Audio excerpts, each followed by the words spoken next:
Cek, puji nama Tuhan. Shalom semuanya. Gimana kabarnya pagi hari ini? Luar biasa. Yes. Ulang. Gimana kabarnya pagi hari ini? Luar biasa. Yes. Luar biasa. Orang yes ikut. Yes. Oke, puji nama Tuhan. Kita percaya juga buat teman-teman semua yang online, semua hidupnya luar biasa juga. Yes. Haleluya. Kita bersyukur hari ini kita boleh ada, pagi hari ini kita boleh sehat, meskipun di luar dingin, hujan, tapi di sini kita boleh dibangkit sama Roh Kudus. Amin. Yuk, sama-sama kita sebelum mulai ibadah kita sama-sama kita tundukkan kepala, kita berdoa. Makasih Tuhan, makasih Bapa yang baik. Kami bersyukur untuk berterima kasih Tuhan buat semua jamahan, buat semua anugerah, buat semua yang terbaik Tuhan yang terus Engkau berikan buat setiap kami Bapa yang baik. Kami bersyukur kami punya Tuhan yang luar biasa baik dalam kehidupan kami, yang gak pernah tinggalkan kami, yang gak pernah lepaskan kami Tuhan. Kami bersyukur Tuhan kami punya Tuhan Allah yang ajaib, yang perkasa, yang mulia, kudus dan luar biasa Tuhan. Makasih Tuhan. Terima kasih Bapa yang baik, makasih Tuhan. Kami bersyukur kami punya Tuhan yang terbaik Tuhan. Kami bersyukur kami punya Tuhan Allah yang baik. Kami bersyukur kami punya Tuhan Allah yang gak pernah tinggalkan kami Tuhan Yesus. Ya Allah syukur. Makasih Tuhan. Pagi hari Tuhan yang mendatang tempat ini Bapak yang baik. Kami mau Tuhan ketemu sama Engkau Tuhan. Kami mau Tuhan ketemu sama Engkau Bapak yang baik. Hari ini Tuhan, sekali lagi Tuhan Yesus, temui setiap kami Tuhan hari ini Tuhan, di tempat ini Bapak yang baik. Saat ini Tuhan, sekali lagi Tuhan, temui setiap kami Bapak yang baik. Penuhi setiap kami Tuhan, dan penuhi setiap kami Bapak yang baik. Penuhi Tuhan, penuhi Bapak yang baik. Jika ketika kami pulang Tuhan dari tempat ini Tuhan, kami boleh bawa sukacita damai sejahtera Tuhan, lebih lagi Tuhan. Ketemu dengan orang di sekitar kami Tuhan, kami boleh menyampaikan Tuhan sukacita damai sejahtera Bapak yang baik. Makasih Tuhan Yesus, makasih Tuhan. Makasih Tuhan Yesus, makasih Tuhan. Siapa setiap kami Tuhan hari ini Tuhan, di tempat ini Tuhan, masing-masing setiap kami Bapak yang baik. Makasih Tuhan Yesus, makasih Tuhan. Terima kasih Tuhan Yesus. Sama-sama kita mau berterima kasih sama Tuhan. Kita menaikkan pengagungan kita sama Tuhan. Kita menaikkan ucapan syukur kita sama Tuhan. Sebab Dia Allah yang terbaik, Allah yang layak disembah, Allah yang layak dimuliakan. Terima kasih Tuhan. Terima kasih Bapa.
Pimpin setiap kami Tuhan hari ini Bapak yang baik.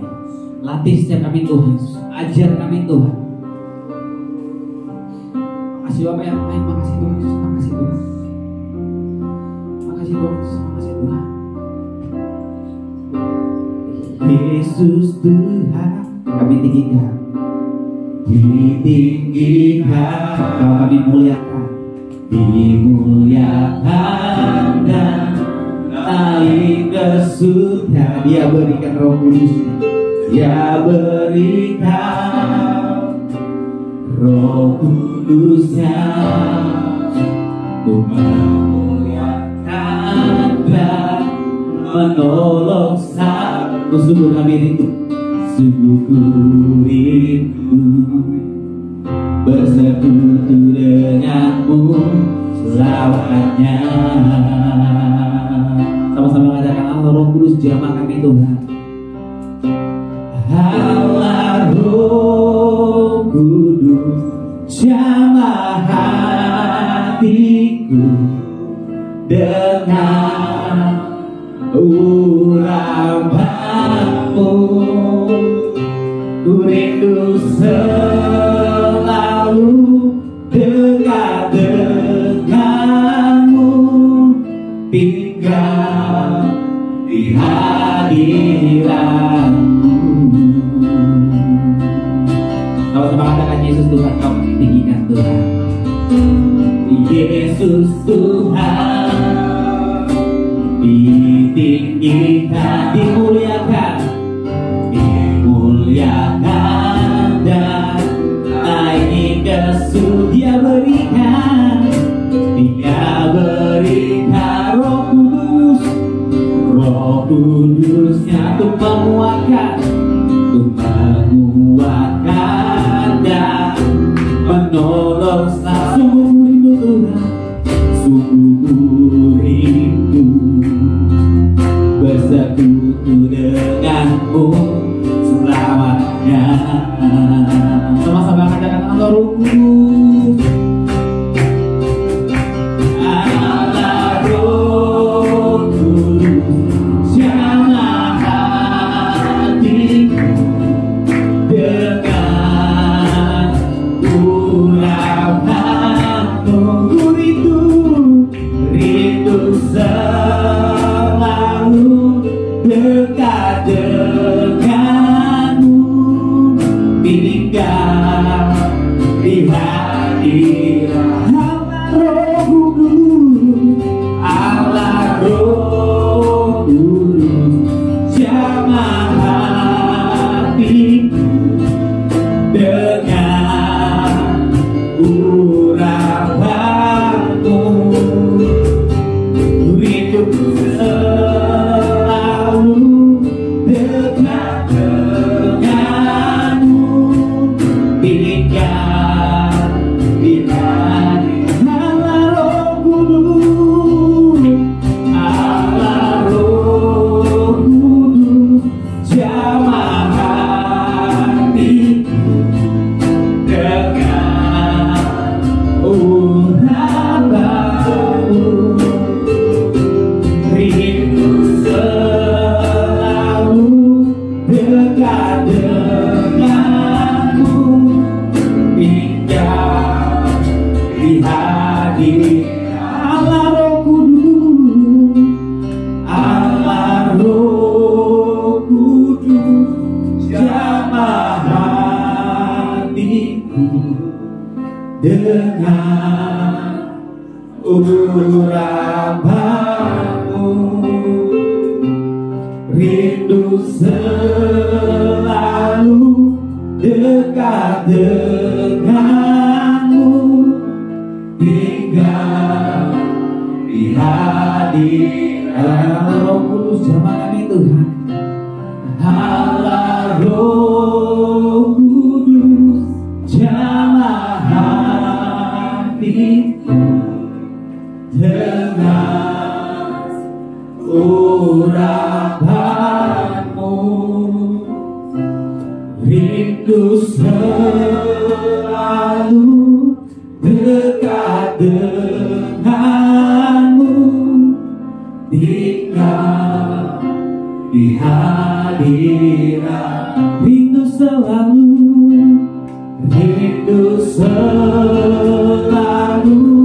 dekat denganmu, tinggal di hadirat. Rindu selalu dekat denganmu,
Makasih Tuhan Yesus, makasih Bapa yang baik. Kami tahu kami punya Tuhan yang baik, Allah yang baik, Bapa yang baik, Gembala yang baik. Thank you Lord, thank you Jesus. Thank you Lord, thank you Jesus. Biar Roh Kudus-Mu Tuhan terus melatih kami Bapa yang baik. Roh Kudus-Mu Tuhan terus memimpin kami Bapa yang baik. Roh Kudus-Mu Tuhan terus membenarkan kami Bapa. Karena kami Tuhan anak-anak-Mu Tuhan Yesus. Minta Tuhan Yesus kami enggak sempurna Tuhan Yesus. Tapi kami tahu Tuhan Yesus ketika Kau latih kami Tuhan, ketika Kau pimpin kami Bapa yang baik, ketika Kau benarkan kami Tuhan Yesus, Kau mengampuni kami Tuhan, menyucikan kami Bapa yang baik, kami bisa layak Tuhan di depan Bapa. Tuhan ampuni setiap kami Bapa yang baik. Beri kami hati yang benar-benar Tuhan Yesus untuk menyenangkan hati Tuhan Yesus. Benar-benar hati yang Tuhan untuk datang untuk memuliakan Kau Tuhan Yesus. Benar-benar datang Tuhan dengan hati Tuhan yang benar-benar hidup untuk mengagungkan Kau Tuhan Yesus. Raja di atas segala raja, Tuhan yang luar biasa, perkasa, mulia. Beri kami hati itu Tuhan Yesus. Penuhi setiap hari Tuhan di depan ini Bapa yang baik, setiap kami Bapa yang baik. Di ruangan ini Tuhan Yesus, jagai Tuhan Yesus. Kita percaya Tuhan hari ini Tuhan kita mau bersuka Tuhan di dalam Engkau Bapa yang baik. Karena anugerah-Mu melimpah Tuhan buat kami Bapa yang baik. Buat setiap yang mau, buat setiap yang mau memuji Tuhan, buat setiap yang mau menyembah Tuhan, buat setiap yang mau mengagungkan Tuhan, yang memuliakan Tuhan. Sama-sama kita boleh katakan amin. Nama Tuhan. Ada sukacita amin? Boleh beri senyum samping kiri kanannya. Karena kata orang kalau misalnya sukacita itu dilambangkan dengan senyum. Meskipun dia pakai masker kayak ibunya, itu kalau pakai masker kalau dia senyum tuh kelihatan tuh. Kelihatan tuh. Beda kalau misalnya kita. Jadi senyum itu melambangkan kita bersukacita, kita punya rasa bahagia dan bersyukur. Amin. Coba kita memuji Tuhan. Saya undang kita semua berdiri. Thank you Lord, thank you Jesus. Kami bersyukur Tuhan karena Kau Tuhan kami. Kami bersyukur Tuhan karena Kau Raja kami. Kami bersyukur Tuhan karena Kau hadir di tempat ini Bapak. Makasih Tuhan, makasih Bapak yang Tuhan. Sama-sama katakan. Hari ini hari yang telah dijadikan Tuhan. Mari kita bersuka. Hari ini hari yang telah dijadikan Tuhan. Mari kita bersuka di dalam Tuhan, dalam Tuhan bersuka, bersuka dalam Tuhan, dalam Tuhan kami bersuka, bersuka, bersuka dalam Tuhan. Mari bersuka, bersuka citalah, bersuka, bersuka dalam Tuhan. Sekarang bersuka, bersuka citalah. Sama-sama dengan hari ini. Hari ini hari yang telah dijadikan Tuhan. Mari kita bersuka. Hari ini hari yang telah dijadikan. Mari kita bersuka. Kita Tuhan bersuka, bersuka dalam Tuhan, dalam Tuhan. Sama-sama katakan. Bersuka, bersuka dalam Tuhan. Mari bersuka, bersuka citalah, bersuka, bersuka dalam Tuhan. Sekarang bersuka, bersuka citalah, bersuka, bersuka, bersuka dalam Tuhan. Mari bersuka, bersuka citalah, bersuka, bersuka dalam Tuhan. Sekarang bersuka, bersuka citalah, bersuka, bersuka, bersuka dalam Tuhan. Mari bersuka, bersuka cita.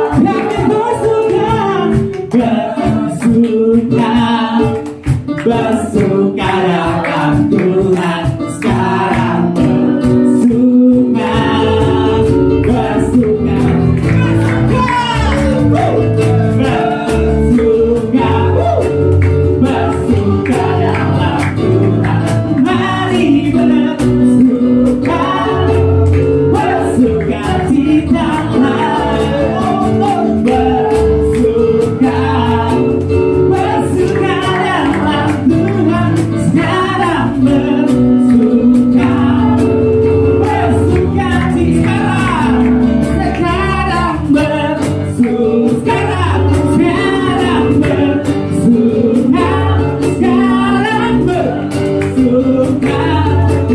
bersuka cita. Tuhan sudah luar biasa. Haleluya. Wah. Ada yang belum bersuka cita hari ini?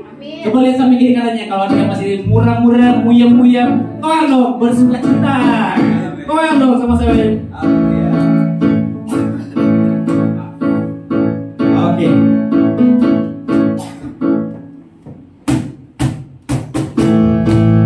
Thank you, thank you, Jesus. Pilihan kami Tuhan, kami mau bersuka cita di dalam Engkau Tuhan Yesus. Dan kami tahu Tuhan, ketika kami di dalam Engkau Tuhan, ketenangan, sukacita, damai sejahtera melimpah buat kami Tuhan. Kau Tuhan yang mulia, turunkan dunia, tebus segala dosa. Kau beri keselamatan, kau beri keselamatan, beri kesempatan, beri kesempatan. Kasih-Mu yang mengubahkan. Jika ku akui, jika ku akui semua dosaku, maka Kau adalah setia dan adil. Kau akan mengampuni dan sucikan dari segala yang jahat. Tak mau ku hidup lagi dunia ini lagi. Ku tak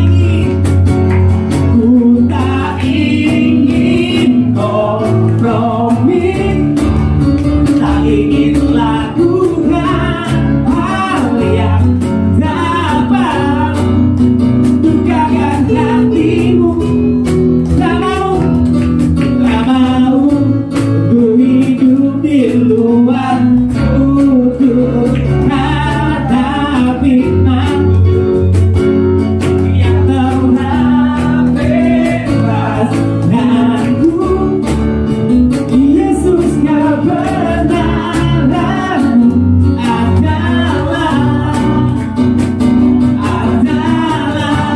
pilihanku. Tak mau ku hidup Tuhan, ku tak mau ku hidup lagi dunia ini lagi. Ku tak ingin kompromi, ku tak ingin kompromi, tak ingin lakukan hal yang dapat dukakan hatimu.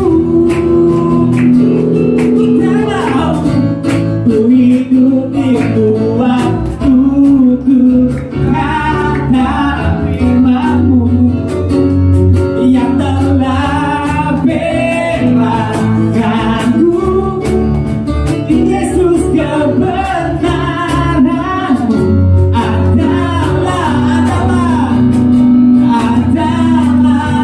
pilihanku. Adalah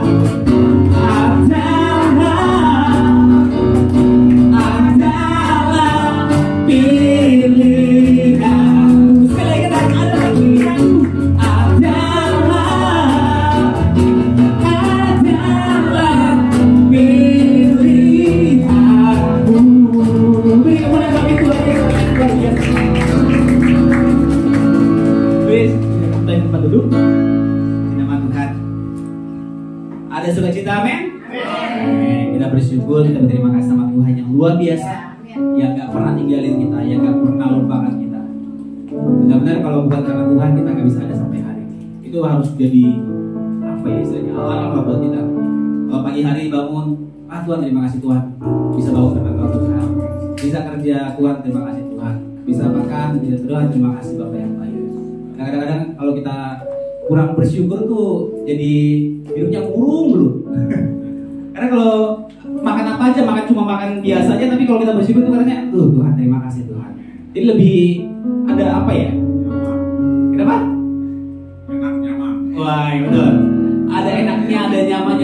sukacitanya, damai sejahteranya. Jadi harus ada sering bersyukur, terima kasih sama Tuhan. Sama-sama, kalau hari-hari juga saya lagi belajar sih, lagi belajar biar dilatih sama Tuhan, lebih sering bersyukur, lebih sering menyembah Tuhan, berdoa sama Tuhan. Yuk sama-sama sebelum kita pegang firman Tuhan, sama-sama kita turun kepala, kita mau berdoa. Makasih Tuhan Yesus, makasih Tuhan, makasih Tuhan Yesus. Makasih Tuhan, makasih Bapak yang baik. Thank you Lord, thank you Jesus, thank you Roh Kudus. Allah Roh Kudus Tuhan jamah setiap kami Bapak yang baik. Allah Roh Kudus Tuhan pimpin setiap kami Bapak yang baik. Terus Tuhan, biarkan kami nyaman Tuhan di dalam hadirat-Mu Tuhan. Biarkan kami nyaman Tuhan di dalam hadirat-Mu Bapak yang baik. Karena kami tahu Tuhan di dalam hadirat-Mu Tuhan ada kenyamanan, ada sukacita, damai sejahtera Tuhan. Terus memenuhi setiap kami Bapak yang baik. Makasih Tuhan, makasih Bapak yang baik, makasih Tuhan Yesus. Makasih Tuhan Yesus, makasih Tuhan, makasih Tuhan. Anugerah terindah Tuhan. Kalau hari ini Tuhan kami bisa ada di tempat ini Tuhan, memuji, memuliakan Engkau Tuhan. Karena kami sebenarnya mendengar firman-Mu Bapak yang baik. Anugerah Tuhan daripada Engkau Tuhan. Anugerah-Mu Tuhan. Anugerah-Mu Tuhan. Anugerah-Mu. Sama-sama katakan anugerah-Mu Tuhan. Anugerah-Mu Tuhan, semua karena anugerah-Mu. Hari ini ku bisa ada Tuhan, bukan karena kekuatanku.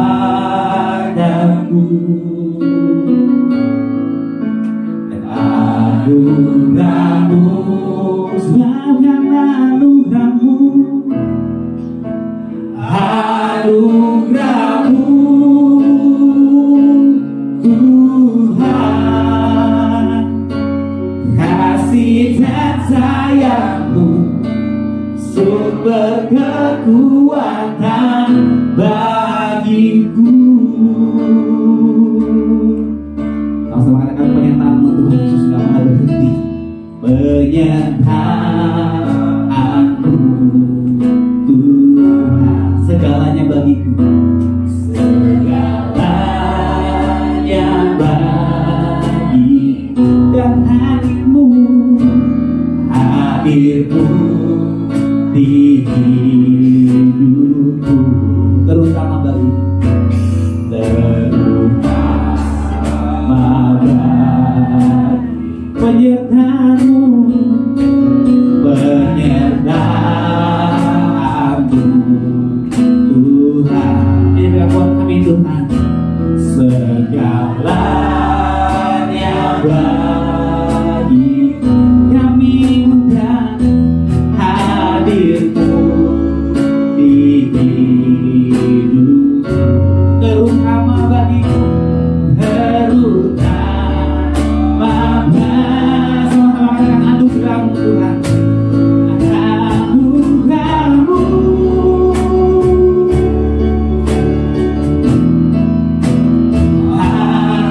anugerah-Mu, yes Lord, semua karena anugerah-Mu, bukan karena kekuatanku, bukan karena kekuatanku.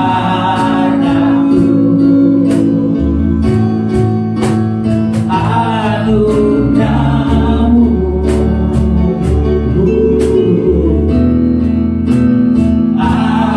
anugerah-Mu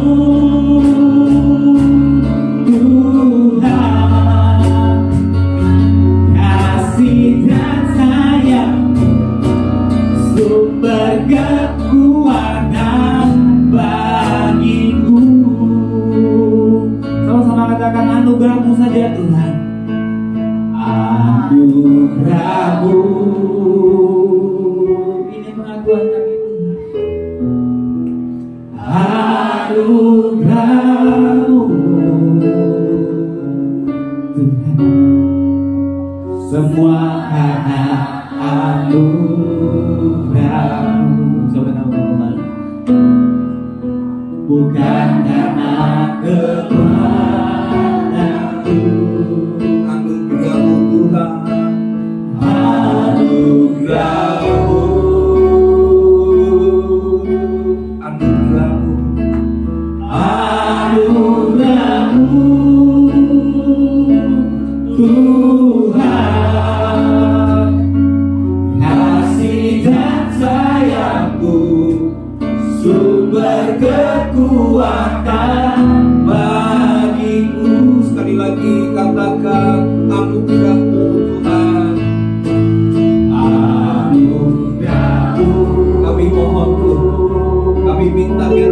anugerah-Mu Tuhan. Dicurahkan di tengah-tengah kami. Semua karena anugerah-Mu, Bukan karena kebaikan, bukan karena kehebatan kami, bukan karena kekuatan kami Tuhan. Anugerah-Mu,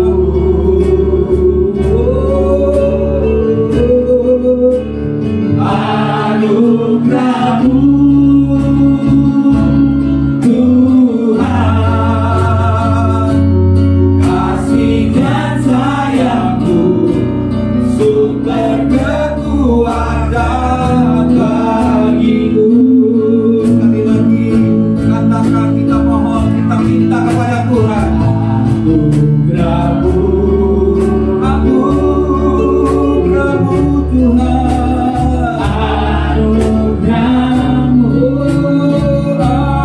anugerah-Mu. semua karena anugerah-Mu, bukan karena kebaikanku.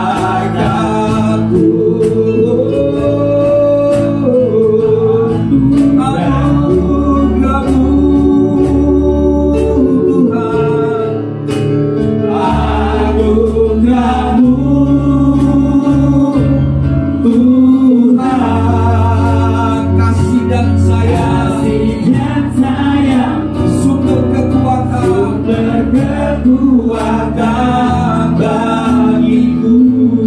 kasih dan sayang-Mu, Kasih dan sayang-Mu, sumber kekuatan bagiku.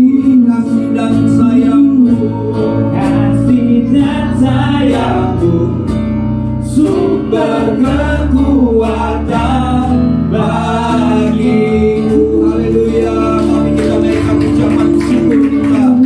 Terima kasih Bapa, terima kasih Tuhan. Wah, anugerah-Mu yang Kau berikan bagi kami. Terima kasih buat kasih sayang-Mu, terima kasih buat kebaikan-Mu yang Kau beri bagi kami. Kami sepanjang hidup kami, kami menikmati anugerah-Mu, kami nikmati kebaikan-Mu. Sebab itu kami bersyukur, kami bersyukur. Engkau baik bagi kami. Terima kasih Bapa, terima kasih Tuhan. Ya Rabbal Syakara ya Rabbul, ya Rabbal ya Rabbal ya Rabbal ya Sin, ya Rabbal ya Rabbal ya Haleluya,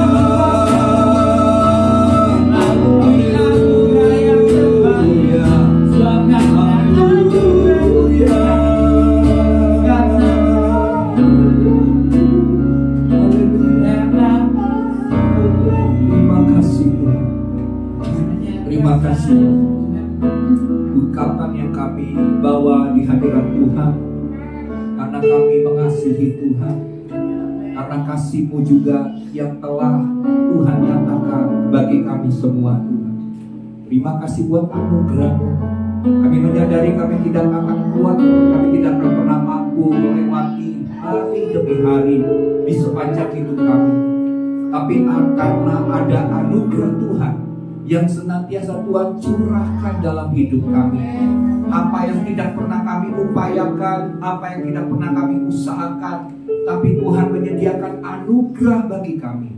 Sehingga hal-hal yang sulit, hal-hal yang bagi kami itu adalah sesuatu hal yang mustahil Tuhan. Tapi oleh karena anugerah-Mu, maka segala hal yang tidak mungkin itu semua menjadi mungkin di dalam Tuhan. Terima kasih Bapa.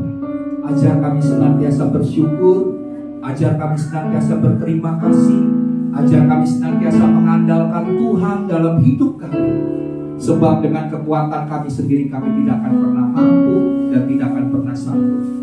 Bagi hari ini kembali kami rindu akan mendengarkan firman Tuhan. Mari Roh Kudus urapi kepada setiap kami. Beri kami hikmat, wahyuan, ajar kami semakin mengerti akan hati Tuhan, mengerti akan kebenaran yang Tuhan mau berikan dan sediakan bagi kami. Sebab kami tahu pada saat kebenaran itu disampaikan, pada saat kebenaran itu kami terima Tuhan, maka kebenaran itu akan memerdekakan kehidupan kami. Semua ikatan, semua belenggu, semua hal yang menghambat kami untuk mengenal akan Tuhan, kami percaya lewat kebenaran yang kami dengar hari ini akan membuat kami dibebaskan, akan membuat kami dilepaskan, akan membuat kami dimerdekakan Tuhan. Sehingga hidup kami adalah hidup oleh karena kemerdekaan yang Tuhan sediakan bagi setiap kami. Terima kasih Bapa. Kami buka hati kami untuk pekerjaan firman dan pekerjaan Roh-Mu di tengah-tengah kami pada pagi hari ini. Berbicaralah ya Tuhan, sebab kami hamba-hamba-Mu siap mendengarkannya. Dalam nama Tuhan Yesus, semua kita yang siap mendengarkan firman bersama-sama katakan amin. Beri kemuliaan bagi Tuhan Yesus. Haleluya, haleluya. Puji Tuhan. Shalom. Apa kabar? Luar biasa. Amin, haleluya. Puji Tuhan, pagi hari ini walaupun di luar hujan ya, di luar suasananya tidak dingin, tapi biarlah kita di sini tetap bersemangat. Amin. Menyala-nyala di dalam Tuhan, bersuka cita dalam Tuhan, karena kita mau mendengar akan firman Tuhan, firman yang hidup, firman yang berkuasa, firman yang mampu mengubah segala sesuatu dalam hidup kita, karena kita senantiasa membutuhkan firman Tuhan di sepanjang hidup kita. Amin. Haleluya, puji Tuhan. Oke, mari kita akan membaca firman Tuhan. Kita mau menghormati firman Tuhan karena kita hadir di sini untuk menghormati Tuhan. Amin. Bukan sekedar ketemu jemaat satu dengan yang lain. Amin. Kita mau ketemu dengan firman Tuhan, ketemu dengan Tuhan dan mengalami perubahan hidup dalam Tuhan. Karena sia-sialah ibadah kita. Kita rajin beribadah setiap minggu di gereja, tapi kita tidak pernah mau mengerti, memahami firman Tuhan, dan firman Tuhan tidak pernah mengubah hidup kita. Maka ibadah kita akan menjadi sesuatu hal yang sia-sia. Oleh sebab itu kita akan membaca firman Tuhan di dalam Kolose pasal yang pertama. Kolose pasal yang pertama ayat yang ke-24 sampai dengan ayat yang ke-29. Ya, kita akan membaca ayat ini karena ayat ini hanya 5 ayat. Jadi kita akan membaca bersama-sama. Amin. Karena kita mau menghormati firman Tuhan, saya mau benar-benar kita hormati, kita bangkit berdiri supaya sikap kita betul-betul hormat. Saya mau belajar, saya mau mengajar jemaat betul-betul menghormati firman ya. Dan ini sebenarnya nggak perlu, tapi kita mau menghormati firman Tuhan. Untuk hari ini kita baca dalam ayat ke-24 sampai dengan ayat yang ke-29 bersama-sama. 1, 2, 3. Sekarang aku bersuka cita bahwa aku boleh menderita karena kamu dan menggenapkan dalam dagingku apa yang kurang pada penderitaan Kristus untuk tubuhnya, yaitu jemaat. Aku telah menjadi pelayan jemaat itu sesuai dengan tugas yang dipercayakan Allah kepadaku untuk meneruskan firman-Nya dengan sepenuhnya kepada kamu, yaitu rahasia yang tersembunyi dari abad ke abad dan dari turunan ke turunan, tetapi yang sekarang dinyatakan kepada orang-orang kudus-Nya. Kepada mereka Allah mau memberitahukan betapa kaya dan mulianya rahasia itu di antara bangsa-bangsa lain, yaitu Kristus ada di tengah-tengah kamu. Kristus yang adalah pengharapan akan kemuliaan. Dialah yang kami beritakan apabila tiap-tiap orang kami nasihati dan tiap-tiap orang kami ajari dalam segala hikmat untuk memimpin tiap-tiap orang kepada kesempurnaan di dalam Kristus. Itulah yang kuusahakan dan kupergumulkan dengan segala tenaga sesuai dengan kuasanya yang bekerja dengan kuat di dalam aku. Amin buat firman Tuhan. Silakan duduk kembali. Puji Tuhan. Tema khotbah hari ini adalah Kristus pusat iman kita. Saya ulangi, Kristus pusat iman kita. Tema bulan Maret ini adalah Yesus Kristus dan iman kita. Nah, hari ini kita akan melihat hubungan antara Yesus Kristus dengan iman kita. Hubungannya itu di mana? Hubungannya adalah bahwa Yesus Kristus itu adalah pusat iman kita. Ya, saya ulangi, hubungan antara Yesus Kristus dengan iman kita adalah Yesus itu pusat iman kita. Apa artinya pusat? Pusat itu artinya sentral dalam segala kehidupan kita. Ya, berarti dengan kata lain artinya bahwa kepercayaan kita, harapan-harapan kita, masa depan kita, dan juga segala pengabdian diri kita kepada Tuhan itu kita serahkan kepada Tuhan.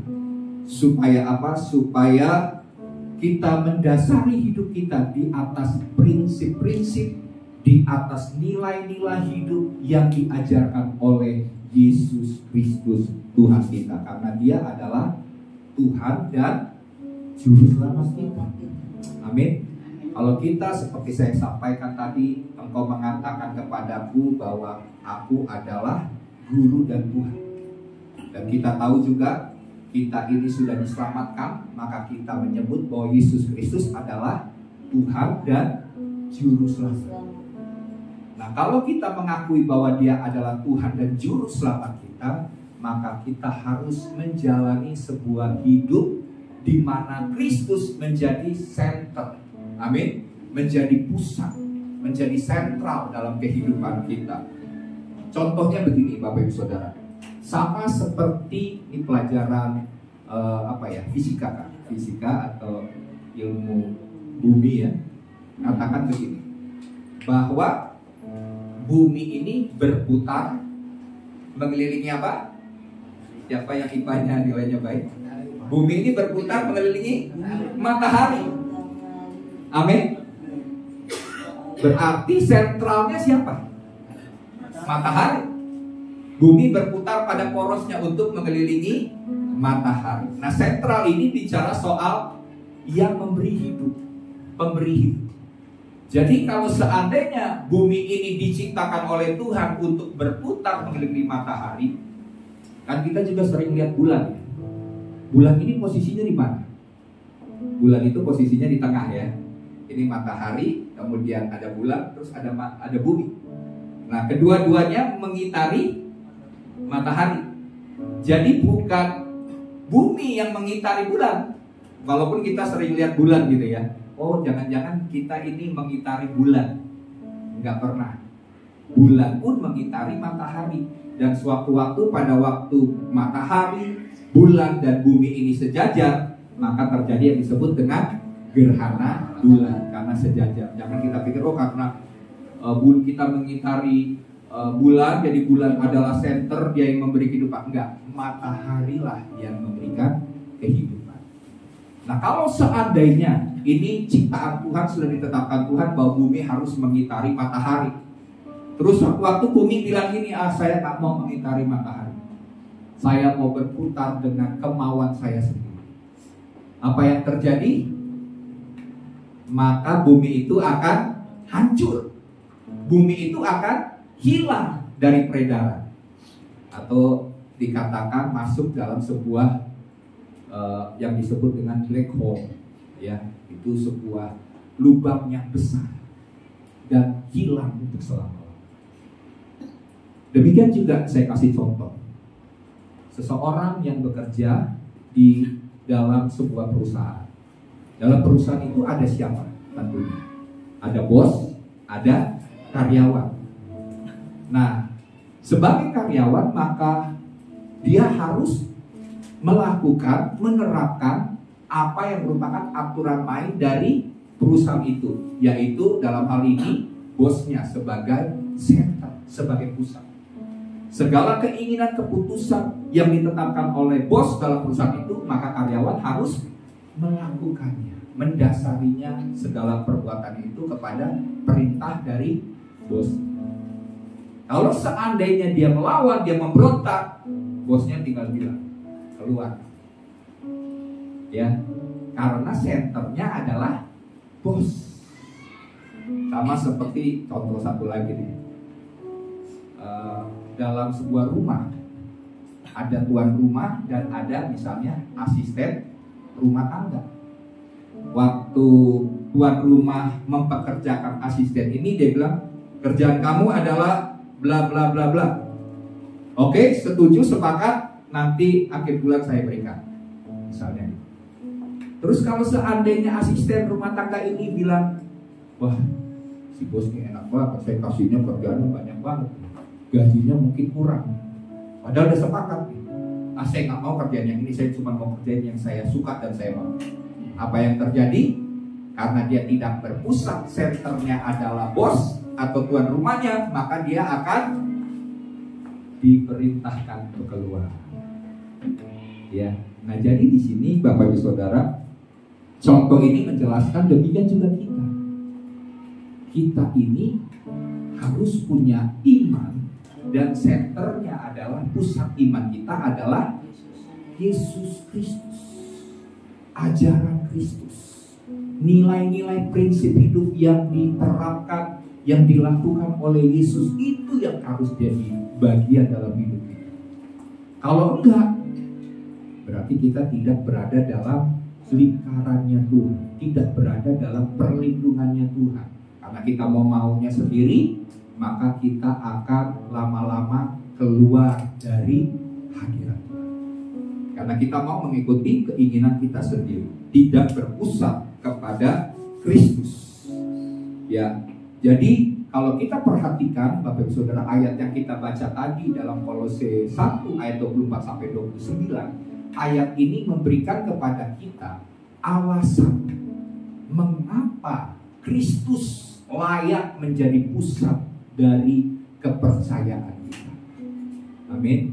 Kita harus tahu alasannya kenapa Yesus yang kita sebut Tuhan, kita sebut Juru Selamat, kenapa dia layak untuk jadi pusat iman kita. Ya, dan kita akan belajar supaya pengajaran hari ini membuat kita semakin kuat, ya, bahwa Yesus harus menjadi pusat hidup kita, harus menjadi center dalam hidup kita. Nah, yang pertama Bapak Ibu Saudara, yang pertama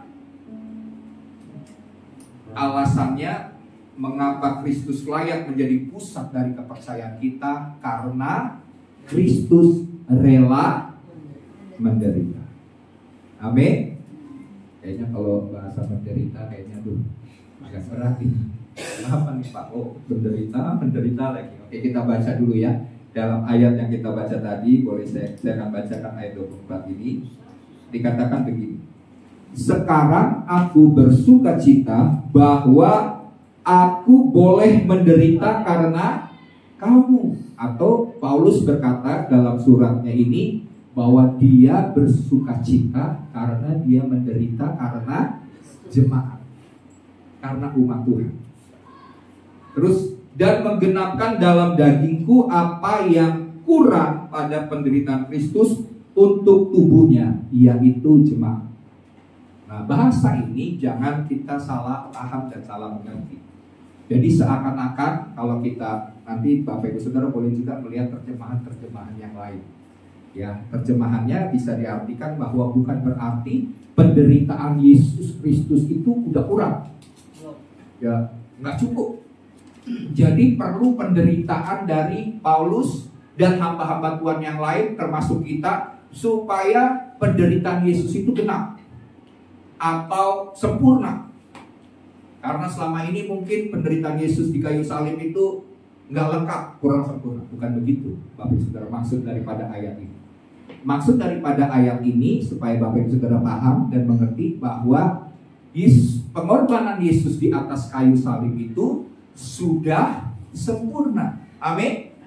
Waktu Yesus berkata sudah selesai, berarti seluruh dosa, seluruh perbuatan manusia yang menyimpang itu sudah diampuni. Dan Yesus sudah menebus segala dosa pelanggaran kita tuntas. Jadi di hadirat Tuhan, Bapak Ibu Saudara, tuntutan keadilan Tuhan atas dosa manusia itu melalui pengorbanan Yesus di atas kayu salib itu sudah sempurna, sudah genap. Nggak perlu lagi kita menderita untuk membayar dosa-dosa kita, nggak perlu. Ya, paham ya, Bapak Ibu Saudara? Jadi di sini apa maksudnya bahwa Paulus mengatakan bahwa dan menggenapkan dalam dagingku apa yang kurang pada penderitaan Kristus untuk tubuhnya itu jemaat. Maksudnya begini. Setiap kita punya tugas. Amin. Setiap kita punya porsi, punya bagian yang dipercayakan Tuhan untuk kita kerjakan, kita lakukan. Dan dalam menjalankan tugas, pelayanan, pekerjaan, dan panggilan Tuhan dalam hidup kita, di situ tentunya ada penderitaan yang kita alami. Ada aniaya waktu kita melayani pekerjaan Tuhan. Dan itu juga dialami oleh rasul-rasul, baik itu Paulus, baik itu Petrus, baik rasul-rasul yang lain. Kalau Bapak Ibu Saudara lihat, rasul-rasul dari 12 rasul yang meninggal ya pada saat mereka mati, mereka mengalami kematian yang disebut mati martir. Ya, martir itu matinya tuh karena kepercayaan mereka kepada Kristus. Ya, apa yang dialami oleh misalnya Petrus matinya bagaimana? Mati daripada Petrus, ada yang pernah dengar? Disalib terbalik kepala. Itu penderitaan yang harus dialami oleh Petrus saat dia mati. Terus ada lagi penderitaan yang harus dialami oleh Yohanes, penulis kitab Wahyu. Jadi dia itu rencananya mau dibunuh. Dibunuhnya adalah dengan cara, ada yang pernah tahu? Dia dibunuh dan mau dibunuh dengan cara digoreng di minyak yang mendidih. Rencananya digoreng. Tujuannya bukan jadi somai bakso, bukannya. Tapi tujuannya untuk menyiksa Yohanes. Apa yang terjadi? Oleh karena anugerah Tuhan, Tuhan belum izinkan Yohanes mati digoreng. Akhirnya dia masih tetap hidup walaupun sudah digoreng. Nggak tahu pakai minyak apa dan dengan panas yang berapa saya nggak tahu, tapi kisahnya demikian. Dan dia tidak mati. Sama seperti kalau kita pernah dengar peristiwanya sudah pernah ya, Sadrak, Mesak, dan Abednego di perapian yang menyala-nyala. Sampai 7 kali lipat perapiannya itu dinyalakan lebih panas daripada sebelumnya, sampai orang yang membawa Sadrak, Mesak, dan Abednego itu terbakar mati di tempat. Sedangkan Sadrak, Mesak, dan Abednego bisa jalan-jalan dan akhirnya bisa keluar. Dan waktu keluar dari perapian yang menyala-nyala, tubuhnya itu tidak menandakan ada bekas asap debu dari api yang menyala-nyala. Itu luar biasa mujizat yang Tuhan buat. Demikian juga Yohanes waktu digoreng dia tidak mati. Dan setelah itu dia dikirim di pulau Patmos. Di pulau Patmos lah Tuhan punya rencana atas hidup Yohanes. Dia mendapatkan pewahyuan sehingga ditulislah kitab Wahyu. Jadi kitab Wahyu Wahyu itu diterima oleh Yohanes di pulau Patmos. Ya.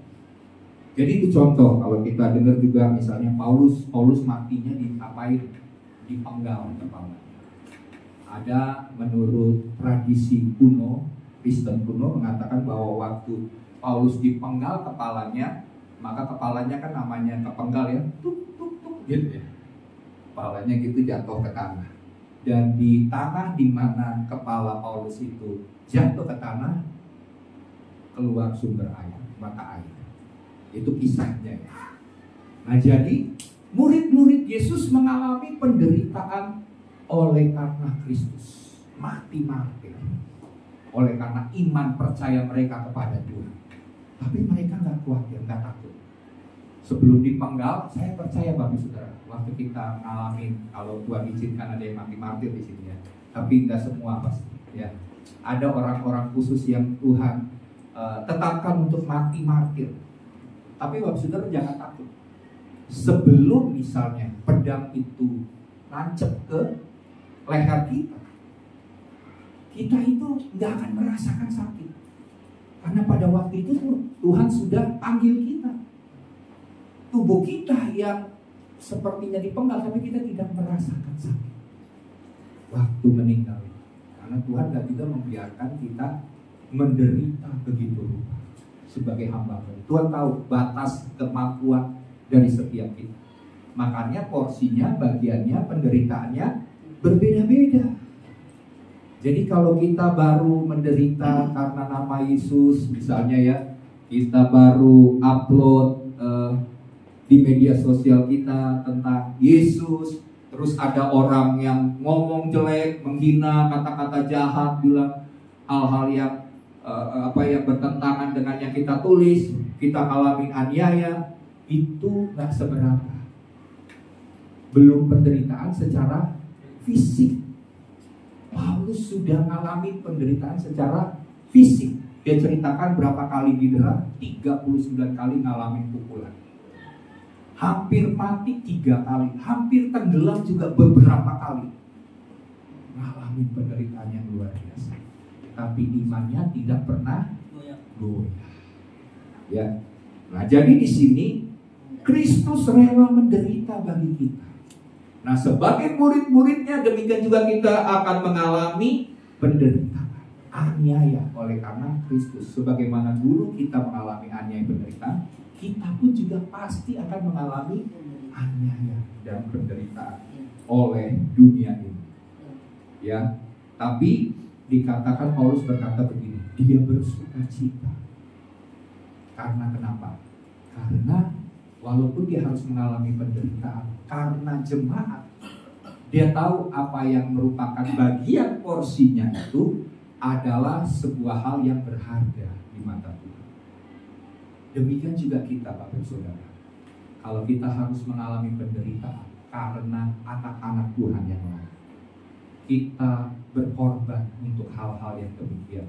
Misalnya begini, demi satu orang yang hidupnya sudah hancur, hidupnya sudah tidak ada harapan, tapi kita didorong oleh Roh Kudus, digerakkan oleh Tuhan untuk memiliki belas kasihan kepada orang itu. Kita tolong, kita bantu, kita lakukan yang terbaik untuk dia, dan akhirnya dia diubahkan Tuhan, dan akhirnya dia menjadi orang yang benar, orang yang berkenan di hadapan Tuhan. Semua penderitaan yang kita lakukan itu tidak pernah sia-sia. Contohnya ada seorang pembicara pendeta hamba Tuhan besar, pernah dengar namanya pendeta Maurice Cerullo. Maurice Cerullo ini dia ditemukan oleh seorang anak Tuhan. Ini masih bayi dan yatim piatu. Udah mau dibuang karena tidak punya orang tua, dibuang, ditinggalkan. Dan akhirnya diambil menjadi anak, dibina, dididik, dimasukin ke sebuah sekolah asrama, ya asrama teologi, asrama Alkitab lah. Diajarkan firman Tuhan. Akhirnya berubah menjadi hamba Tuhan yang diurapi, hamba Tuhan besar. Jadi oleh karena ada yang nolong, ada yang bantu, ada yang diberikan belas kasihan Tuhan untuk bantu. Nah itu contoh-contoh ya.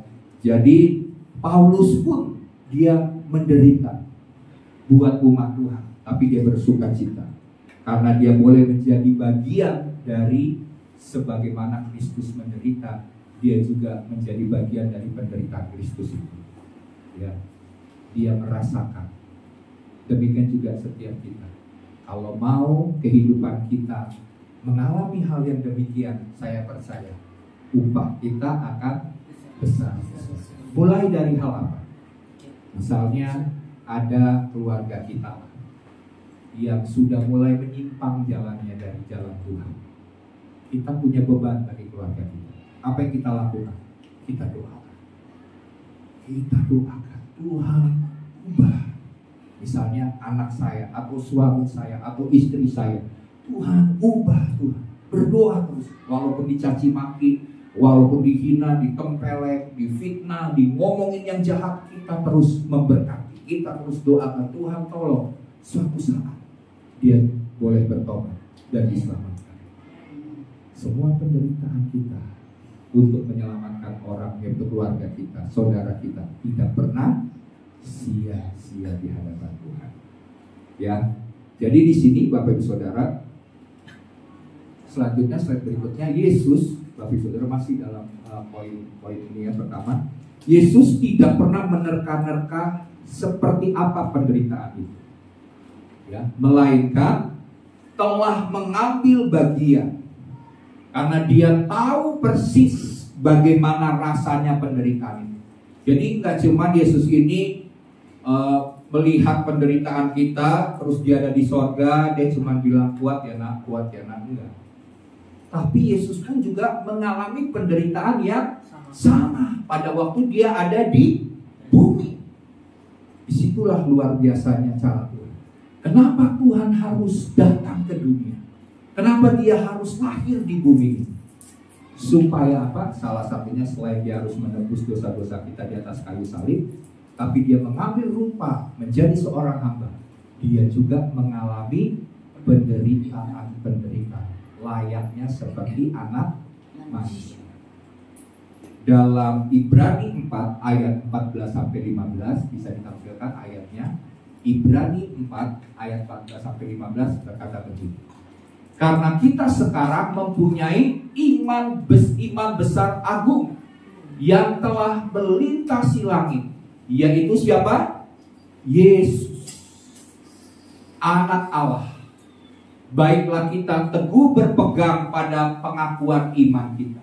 Sebab iman besar yang kita punya itu bukanlah iman besar yang tidak dapat turut merasakan kelemahan-kelemahan kita. Sebaliknya, sama dengan kita, ia telah dicoba. Hanya bedanya dia tidak berbuat dosa. Kalau kita ngalamin pencobaan, kita ngalamin penderitaan, Yesus juga alami. Dan dia paham betul. Dia mengerti penderitaan yang kita alami. Karena dia juga turut merasakan kelemahan-kelemahan kita sebagai manusia. Cuman bedanya dia tidak bereaksi negatif. Dia tidak reaktif yang salah. Dia tidak berbuat dosa. Kalau kita seringkali bereaksi salah, responnya negatif, dan berbuat dosa. Itulah perbedaan kita. Tapi dia tahu, dia paham kita ini lemah. Oleh karena itu dia tahu waktu kita menderita, dia akan cepat menghakimi. Yang dia lakukan adalah menguatkan kita. Dia ada bersama-sama dengan kita, dia mendampingi kita. Tinggal kita pekakan, Tuhan, saya ngalamin ini. Tuhan, saya baru dikata-katain. Tuhan, saya baru difitnah. Tuhan, bagaimana nih Tuhan menghadapi hal demikian? Kalau kita tahu dia ada bersama-sama dengan kita, dia tinggal di dalam kita. Kita tahu dia turut menanggung bersama-sama dengan kita penderitaan yang kita alami. Amin. Kalau Tuhan turut menanggung, jangan khawatir, jangan takut.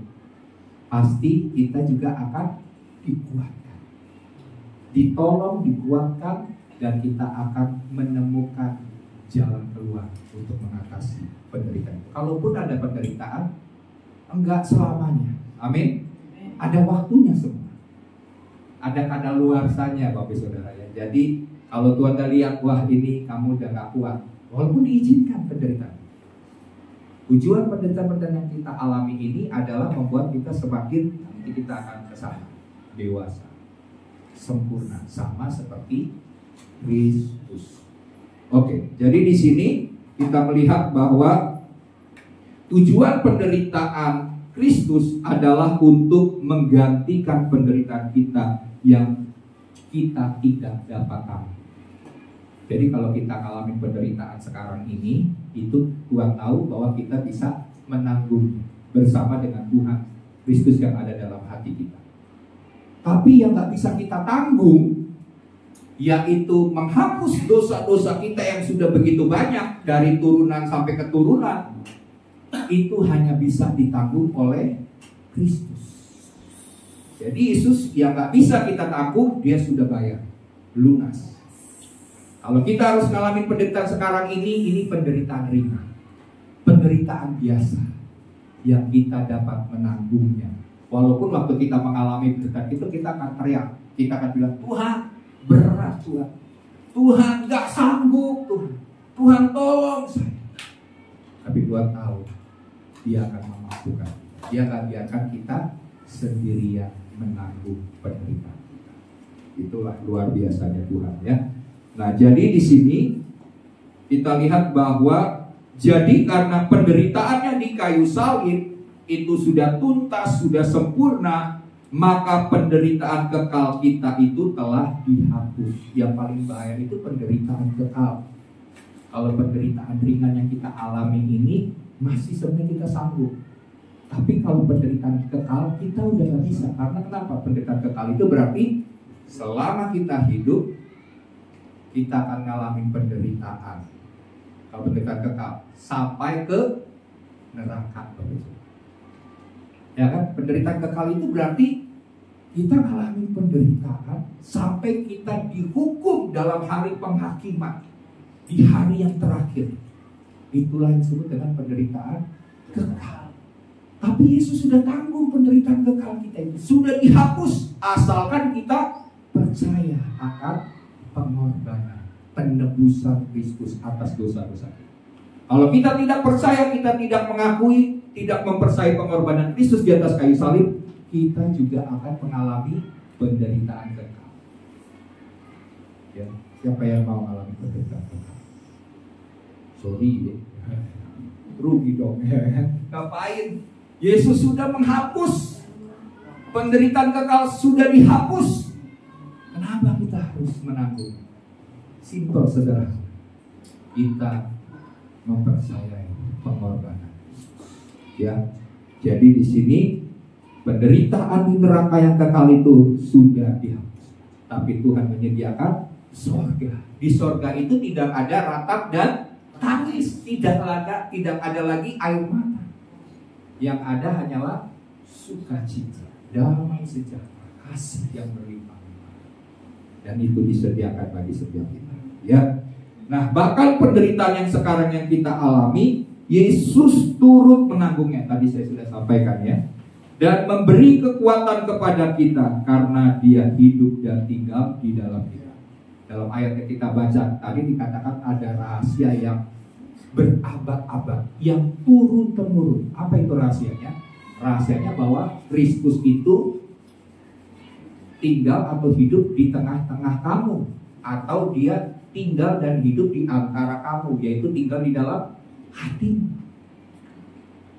Dan Kristus tadinya kan pemahaman orang Yahudi menyatakan bahwa mereka ini yang akan mendapatkan surga, keselamatan. Tapi rahasia yang berabad-abad ini yang disembunyikan bahkan oleh orang terhadap orang Yahudi sampai sekarang, karena orang Yahudi sampai sekarang kan belum mengakui Yesus Kristus adalah Tuhan, Mesias, Juru Selamat. Dan itu disediakan kepada bangsa-bangsa lain, yaitu kita, orang-orang percaya, orang-orang Kristen. Amin. Kita mendapatkan keselamatan. Kita punya Kristus, Kristus tinggal dalam hati kita, tinggal dalam hidup kita, maka kita punya pengharapan akan kemuliaan yang akan datang. Itu disediakan. Sampai sekarang kenapa itu disebut rahasia? Karena masih banyak orang Yahudi belum kenal Mesias.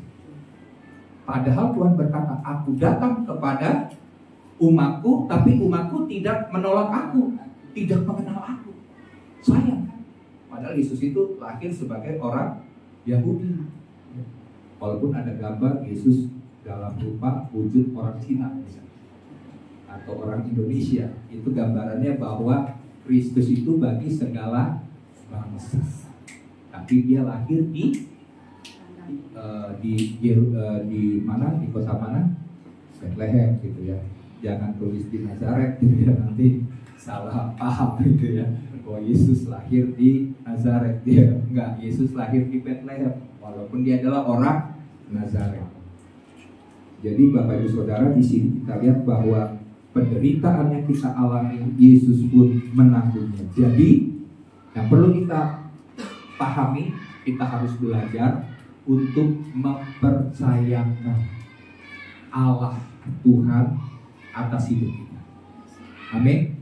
Karena dia tetap pegang kendali, dia tetap pegang kontrol. Sekalipun bagi kita penderitaan yang kita alami ini sudah di luar batas kemampuan kita, tapi selama ada Tuhan, karena ada lagunya, aku masih punya Tuhan, masih punya pengharapan. Selama Kristus itu ada di dalam hati kita, dia tetap pegang kendali, dia tetap pegang kontrol. Dia tahu yang terbaik. Kalau dia izinkan kita alami penderitaan, Tuhan tahu kamu dapat menanggungnya bersama dengan aku, dan kamu akan memperoleh kemenangan pada saat menghadapi penderitaan-penderitaan itu.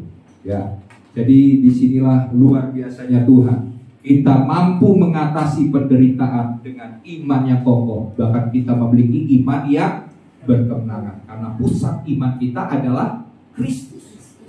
Kristus sudah menang. Berpusat kepada iman Kristus, maka kita juga akan menang. Kita punya iman yang mengalahkan dunia, yaitu iman kepada Kristus. Percayakan itu kepada Tuhan. Jangan ragu-ragu, jangan bilang, wah Tuhan lama, mana kok saya tunggu-tunggu nih, saya udah berdoa, tapi jawaban doa belum ada. Ya udah, sekarang waktunya saya bertindak. Akhirnya gagal, kecewa. Kita tunggu waktu Tuhan, cara Tuhan pasti ajaib. Amin. Banyak peristiwa dalam hidup saya waktu Tuhan bagaimana, udah mentok, tapi Tuhan punya cara. Amin. Tuhan punya jalan, dan caranya dan jalannya adalah ajaib.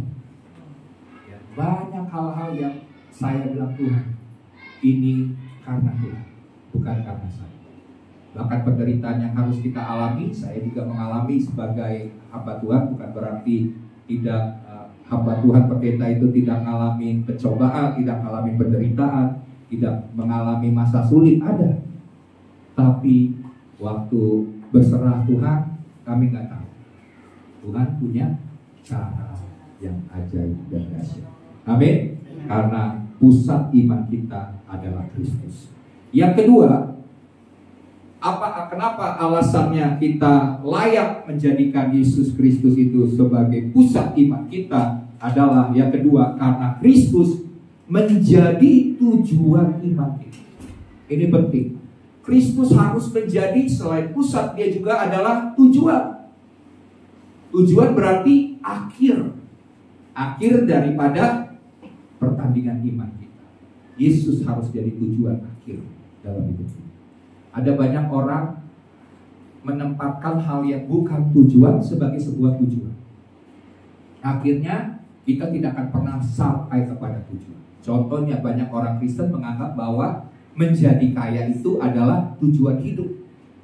Padahal menjadi kaya itu adalah bagian untuk kita mencapai tujuan itu. Itu bukan tujuan. Jadi kaya itu bukan tujuan. Tapi masih banyak orang Kristen menganggap bahwa kaya adalah tujuan. Ya, ada dikatakan kan di TikTok di mana ditulis uang. Kalau nggak ada uang ya pusing juga gitu ya. Dengan tanpa uang nggak bisa buat apapun. Walaupun uang itu bukan segalanya. Tapi akhirnya dia berkata, intinya tetaplah kita harus punya banyak uang. Jadi katanya perlu banyak uang. Tapi kita harus mengerti di dalam kekristenan. Begini, berkat itu apa? Uang itu bagian dari berkat. Amin. Tapi masih banyak orang Kristen menganggap kalau misalnya hamba Tuhan berkata, Tuhan memberkati engkau, langsung kita bilang amin. Uang pasti banyak. Waktu pendeta bilang diberkati, hidup saya akan diberkati Tuhan, uang saya banyak, saya akan menjadi kaya. Tapi uang itu bagian daripada berkat. Berkat itu termasuk di dalamnya uang dan di dalamnya kesehatan, kesembuhan, mujizat, amin. Apalagi kemenangan, pemulihan, kebebasan, semua hal itu adalah berkat. Jadi jangan kalau Tuhan, firman Tuhan atau hamba Tuhan mengatakan diberkati, kita cuma konotasinya adalah uang. Enggak. Karena ada banyak orang yang misalnya punya uang banyak, tapi dia punya sakit yang terus-menerus dengan uangnya, dia tidak bisa membayar kesembuhan. Akhirnya mati juga. Tapi kalau kita punya berkat keselamatan yang Tuhan sediakan bagi kita, kita nggak perlu takut walaupun uangnya sedikit. Amin. Tuhan bisa menyediakan kesembuhan.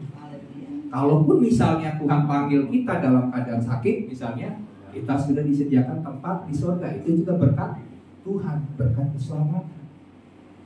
Jadi jangan mempersempit berkat Tuhan itu dengan hanya uang. Tuhan mau memberkati, karena firman Tuhan berkata begini, jangan kamu khawatir tentang apapun juga ya, dan kamu khawatir tentang apa yang kamu makan, minum, dan pakai, sebab semua itu dicari oleh bangsa-bangsa yang tidak mengenal Allah. Nah, kita mau termasuk bagian orang Kristen, anak-anak Tuhan yang tidak mengenal Allah, yang hanya mengejar bagaimana tercukupi makan, sandang pangan, papan, atau kita ini anak Allah? Anak Allah prinsipnya beda. Amin. Karena firman Tuhan berkata, Bapamu tahu apa yang kamu perlukan, apa yang kamu butuhkan, Bapamu tahu. Sandang pangan, papan itu lewat, kata Tuhan. Itu kecil, itu bagian terkecil dari berkat Tuhan. Dan firman Tuhan katakan apa? Tapi carilah dahulu kerajaan Allah dan kebenarannya, maka semuanya yang dicari oleh bangsa-bangsa yang tidak mengenal Allah itu, yang hanya bagian kecil itu, disediakan. Itu bonus. Itu Tuhan berikan berlimpah-limpah bagi anak-anak. Amin. Jadi jangan takut, jangan khawatir. Kristus harus menjadi tujuan dalam hidup kita. Paulus dalam pengajarannya memberitakan pada jemaat yang dilayaninya bahwa Kristus adalah pusat iman mereka. Dan seharusnya pemberitaan Injil, kemudian khotbah, kesaksian, pengajaran kita itu harus berpusat kepada Kristus. Jadi bukan berpusat karena pendetanya punya karisma. Ya. Kan kita dengar tuh, kalau dengar pendeta hamba Tuhan, kalau dia berkhotbah, dia punya karunia berkhotbah, kita terkagum-kagum, kita bilang ini pendeta hebat, dia ngadain mujizat. Hamba Tuhan yang lain lewat, hamba Tuhan yang ini nih luar biasa dipakai, diurapi Tuhan. Akhirnya terjadi kita mengkultuskan hamba Tuhan, padahal hamba Tuhan juga manusia. Sudah kan, rocker juga manusia, hamba Tuhan juga manusia. Dan waktu kita mengkultuskan hamba Tuhan, dan kita tahu bahwa sebagai hamba Tuhan, dia juga manusia, dia juga punya kelemahan. Kita lihat kelemahannya, langsung kita kecil, langsung kita marah, kita komplain sama Tuhan. Tuhan, ini hamba Tuhan yang diurapi loh Tuhan. Ini waktu ngadain mujizat ini orang mati bangkit Tuhan. Tapi kenapa dia punya iman yang luar biasa ini, dipakai Tuhan secara luar biasa begini, masih punya kelemahan yang begini Tuhan. Wah, saya kecewa Tuhan. Kenapa kau pilih dia jadi hamba Tuhan? Jadi kita jangan mendewa-dewakan pendeta atau hamba Tuhan. Karena yang harus jadi pusat pemberitaan dari hamba Tuhan itu adalah Kristus, bukan dirinya. Kalau sampai dia menyampaikan khotbah, dia ceritakan kesaksian hidupnya yang penuh dengan mujizat, hati-hati. Jangan sampai kita terpesona karena mujizat-mujizatnya sehingga kita pikir, wah saya perlu didoakan, tumpangin tangan sama hamba Tuhan itu. Sebab kalau nggak ditumpangin tangan sama hamba Tuhan itu yang sudah naik turun ke surga, misalnya gitu contoh aja ya, udah pulang pergi surga, sudah pernah wisata kemana ke surga juga, kalau nggak ditumpangin tangan kayaknya kurang afdol. Akhirnya kita mengkultuskan hamba Tuhan, mendewakan hamba Tuhan. Pusat iman kita bukan hamba Tuhan, bukan pendeta. Amin. Bukan juga tentang berkat. Banyak orang Kristen orientasinya, pusat imannya adalah berkat. Ada uang, maka semua beres. Enggak. Ya. Bukan berkat, bukan uang, bukan mujizat-mujizat salah satu berkatnya. Seringkali kita senang dengan berkatnya, tapi lupa dengan si pemberi berkat. Mestinya yang kita cari bukan berkatnya, tapi si pemberi berkat, sumber berkat itu, yaitu Tuhan. Ya. Terus juga bukan tentang siapa yang paling hebat. Ya, saya katakan seperti tadi ya. Jangan pilih-pilih. Semua hamba Tuhan yang berkhotbah di GB Alpha Omega semua diurapi Tuhan. Gayanya mungkin beda-beda, cara khotbahnya juga beda-beda. Ada yang kalem, ada yang keras, ya. Ada yang gayanya mungkin biasa. Tapi kalau kita memperhatikan bahwa dia adalah hamba yang diurapi oleh Tuhan. Firman Tuhan berkata kalau kita menerima nabi sebagai nabi, kita akan menerima upah nabi. Amin. Kita menghormati hamba Tuhan itu karena kita tahu dia diutus oleh Tuhan. Waktu dia menyampaikan firman Tuhan, kita tahu bahwa ini Tuhan sedang bicara melalui hamba Tuhan. Amin. Jangan waktu hamba Tuhan menyampaikan firman Tuhan, dia juga nggak kenal masalah kita, nggak tahu masalah kita.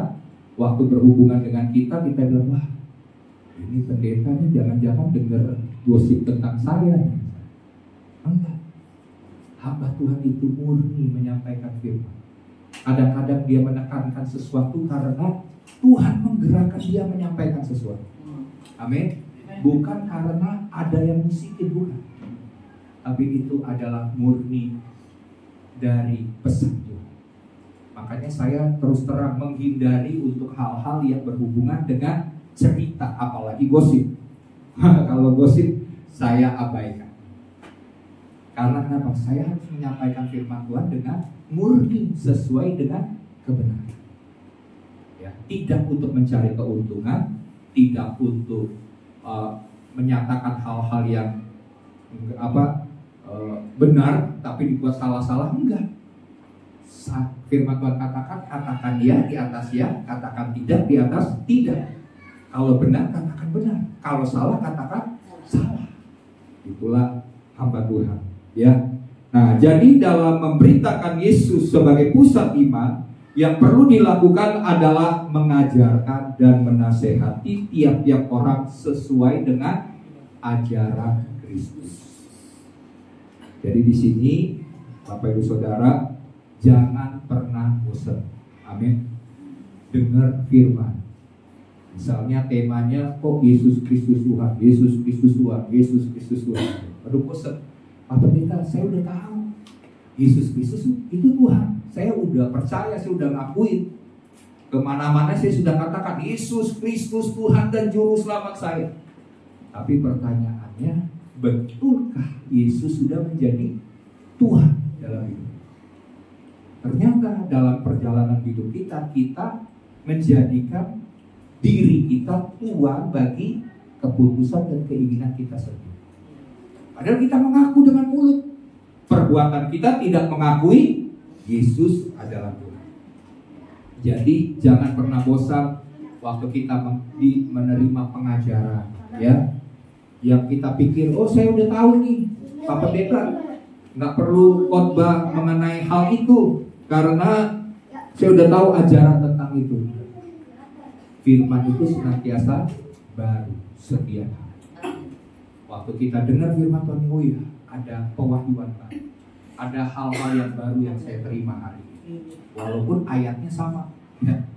Satu ayat dikhotbahkan oleh 1000 pendeta, pengajarannya beda-beda, ya.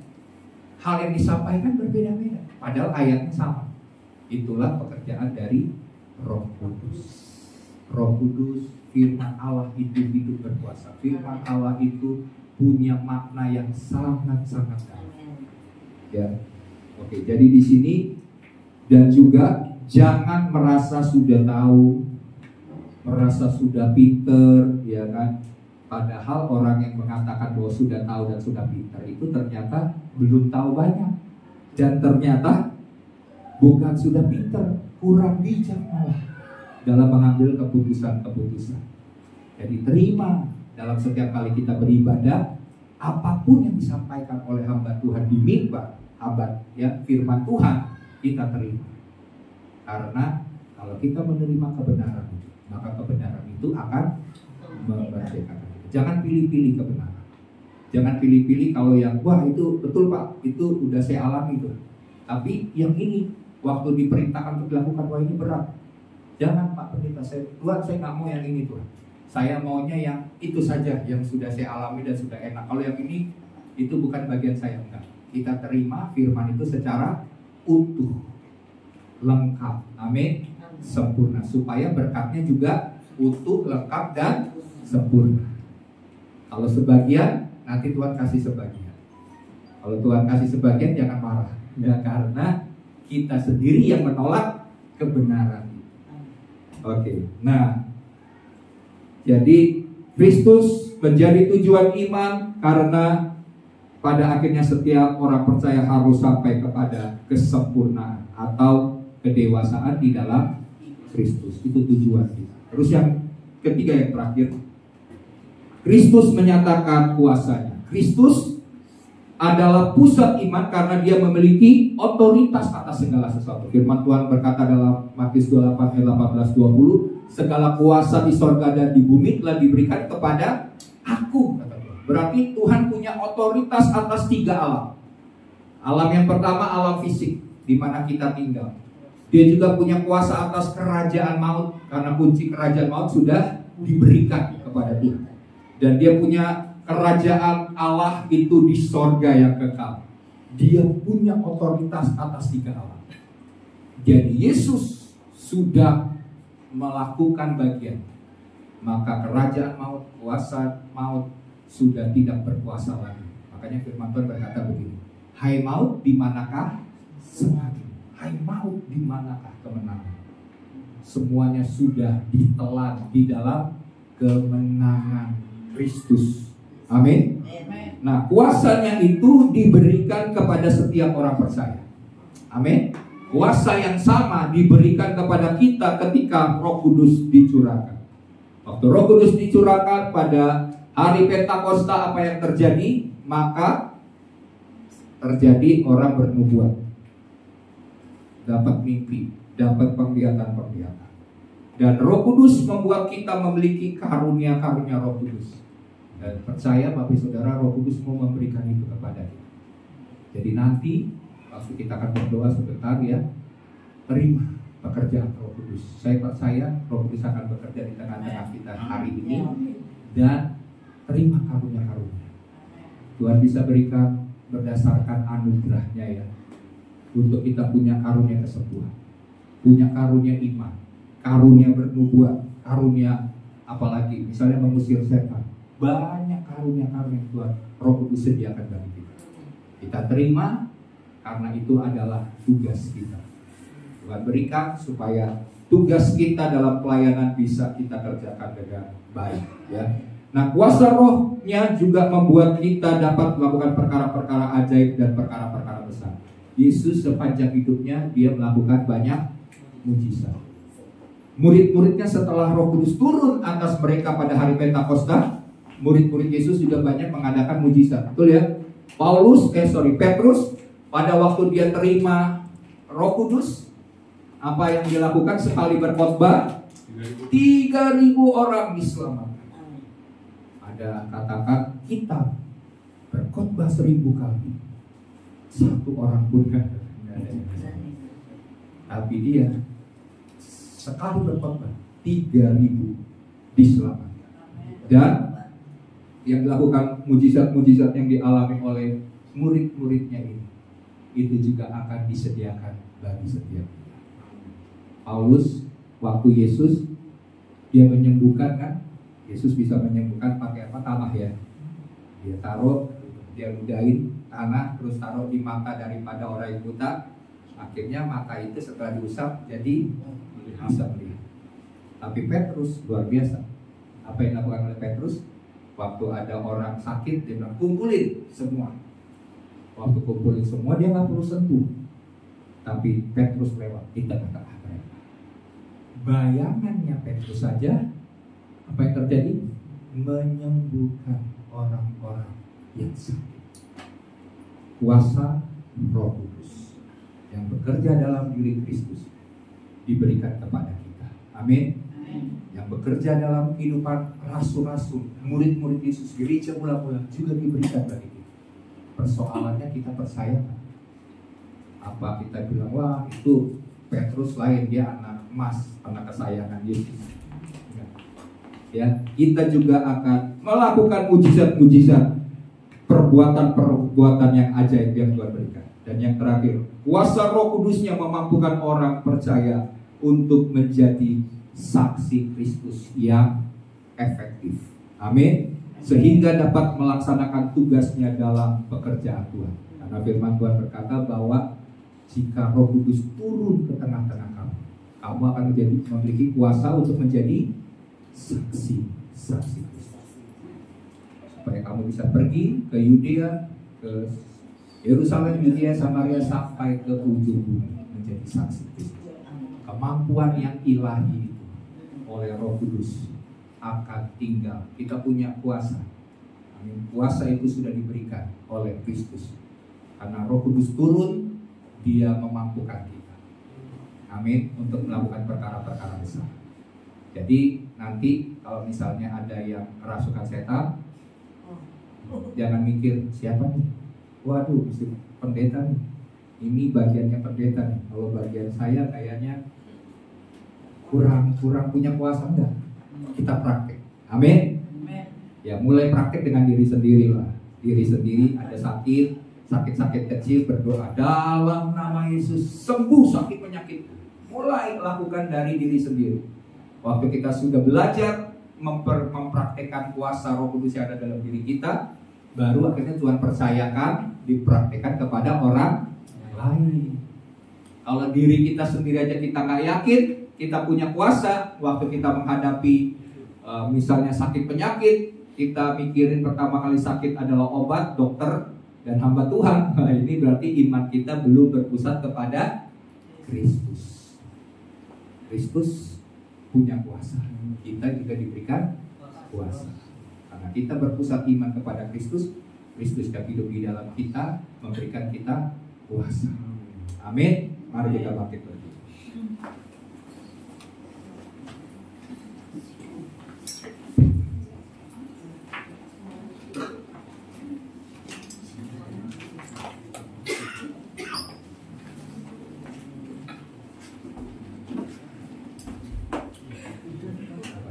Mari kita arahkan hati kita kepada Tuhan.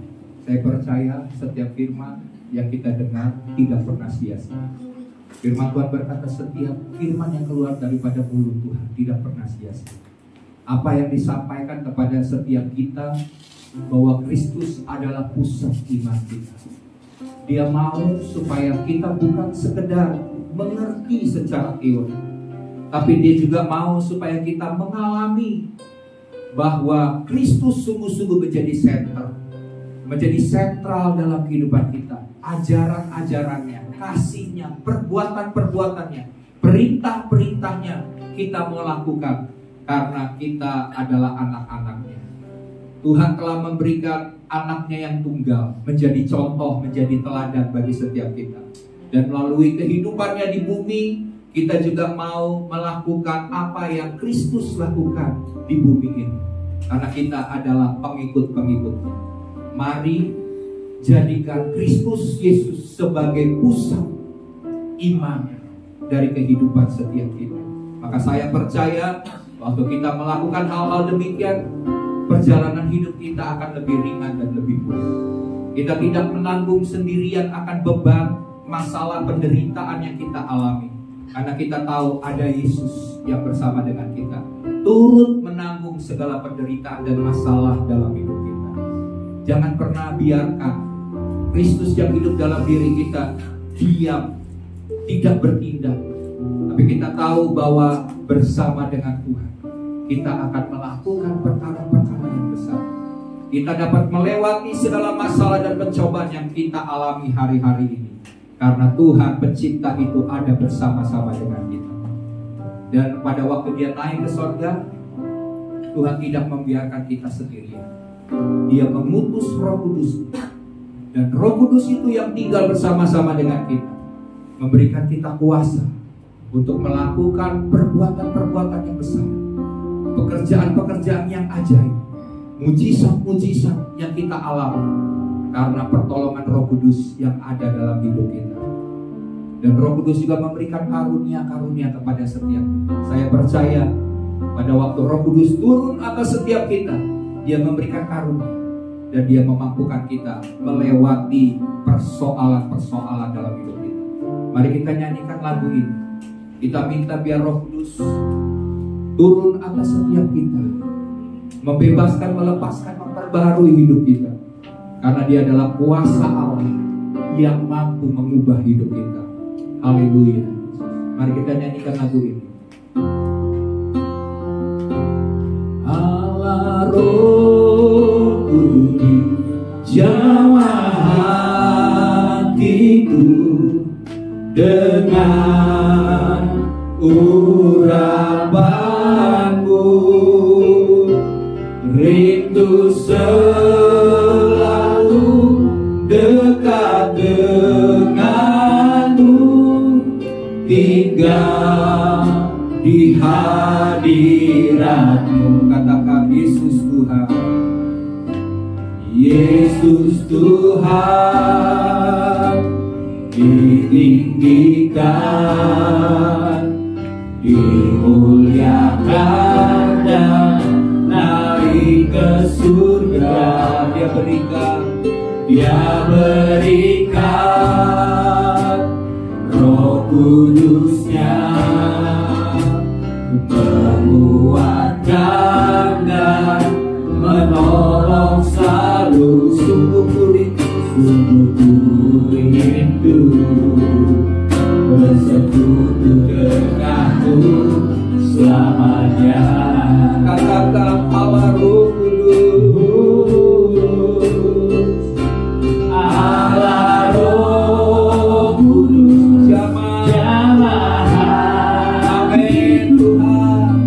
dengan urapanmu, rindu selalu dekat denganmu, tinggal di hadirat. Katakan Allah Roh Kudus, kami rindu Tuhan, kami rindu Tuhan. Jamah setiap kami Tuhan dengan urapanmu, rindu selalu dekat denganmu, tinggal di hadirat. Biarkan musik mengalun. Mari jemaat Tuhan, saya percaya Roh Kudus hadir di tengah-tengah kita saat ini. Dia mau melamar, dia mau menjauh, dia mau mengubah hidup setiap kita. Dia adalah kuasa Allah yang maha tinggi. Dia mau melakukan hal-hal yang besar melalui hidup. Yang kita perlukan adalah izinkan dia bekerja bersama dengan engkau. Dia mau kita bekerja sama dengan Roh-Nya. Sehingga kita akan melakukan perkara-perkara besar, perkara-perkara yang ajaib. Melalui doa yang kita naikkan dengan kuasa Roh Kudus yang menyertai kita, maka kita akan melakukan perkara-perkara yang besar yang Tuhan sediakan bagi setiap kita. Dan jika Roh Kudus memberikan karunia kepada kita, misalnya kita diberikan karunia kesembuhan, maka percayalah pada waktu Roh Kudus menggerakkan kita berdoa bagi orang yang sakit, maka orang itu akan mengalami kesembuhan yang daripada. Pada waktu Roh Kudus turun memberikan karunia mujizat, maka pada saat engkau berdoa bagi orang yang sedang mengalami persoalan yang berat, mujizat Tuhan dibukakan atas itu. Waktu Roh Kudus mengaruniakan iman, maka pada saat ada orang yang bercerita tentang pergumulannya dan masalahnya, waktu engkau berkata-kata, engkau mendoakan dia dengan iman, maka imannya menjadi bangkit, imannya menjadi kokoh, menjadi kuat, karena karunia iman bekerja atas hidupnya. Ada banyak karunia-karunia Roh Kudus yang disediakan bagi kita sebagai orang percaya, sebagai anak-anaknya, supaya kita efektif menjadi saksi-saksi Tuhan, supaya kita efektif dalam melayani pekerjaan Tuhan. Dan saya percaya Roh Kudus akan memberikan kepada kita masing-masing menurut kesanggupan kita, menurut apa yang Roh Kudus memberikan bagi setiap kita. Bagian kita menerima. Dan jika Roh Kudus atau hati kita didorong oleh Tuhan untuk menginginkan sebuah karunia yang kita mungkin pikir ini terlalu besar, ini gak mungkin, tapi karena Roh Kudus menaruh itu dalam hatimu, itu merupakan sebuah dorongan yang kuat, maka terimalah. Dan waktu engkau menerima, percayalah, imani dan lakukan. Bekerjalah dengan karunia-karunia Roh Kudus yang Tuhan sudah berikan atas itu, maka hidupmu tidak akan pernah sama lagi. Gereja tempat ini akan bergerak dengan karunia-karunia, karena Roh Kudus ada di tengah-tengah kita, memakai setiap kita dengan karunia-karunia yang berbeda yang Tuhan sediakan bagi kita. Mari jemaat angkat tangan, harapkan hal-hal itu, harapkan Tuhan sediakan dan berikan bagi kita. Ada beberapa mungkin yang berpikir, untuk masalah ini saya butuh karunia itu, maka Tuhan akan menganugerahkannya kepada kita, karena Dia adalah Bapa yang baik. Dia memberikan apa yang kita minta kepadanya. Tuhan tidak pernah memberikan kalajengking ular kepada anak-anak yang meminta roti, bahkan Dia memberikan karunia Roh Kudus bagi setiap kita. Hamba berdoa, Tuhan, Anda tahu saya merasakan ada hadirat Tuhan, ada kuasa Tuhan yang kuat di tengah-tengah umat Tuhan sekalian. Biar hamba berdoa, the power of Holy Spirit, kuasa daripada Roh Kudus bekerja di tengah-tengah umat Tuhan hari ini.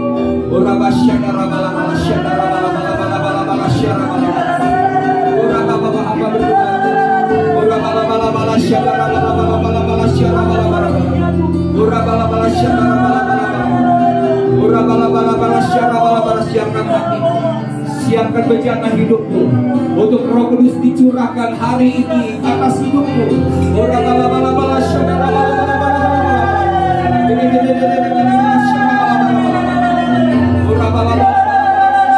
Dan pada saat saya berkata terima dengan iman, maka tangkap akan kuasa itu, tangkap akan karunia yang Tuhan sediakan, dan Dia akan meneguhkannya. Dia akan meyakinkan dalam hidupmu bahwa engkau akan menerima yang baik daripada Tuhan.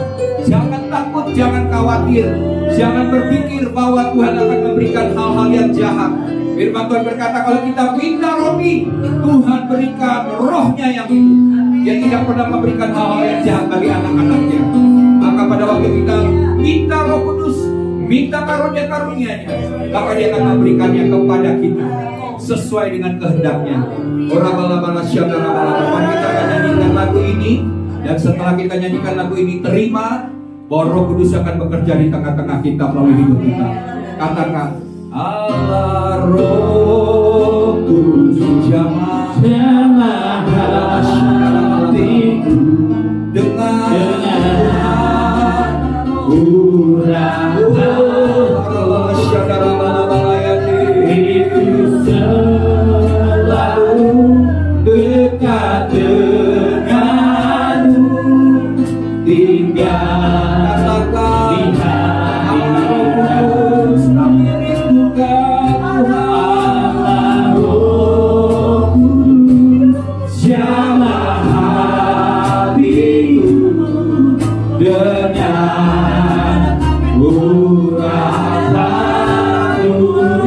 selalu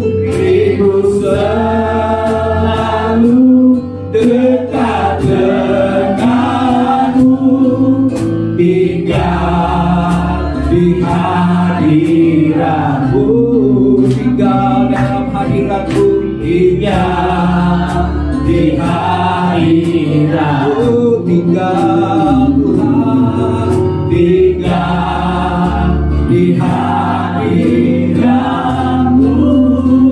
Haleluya.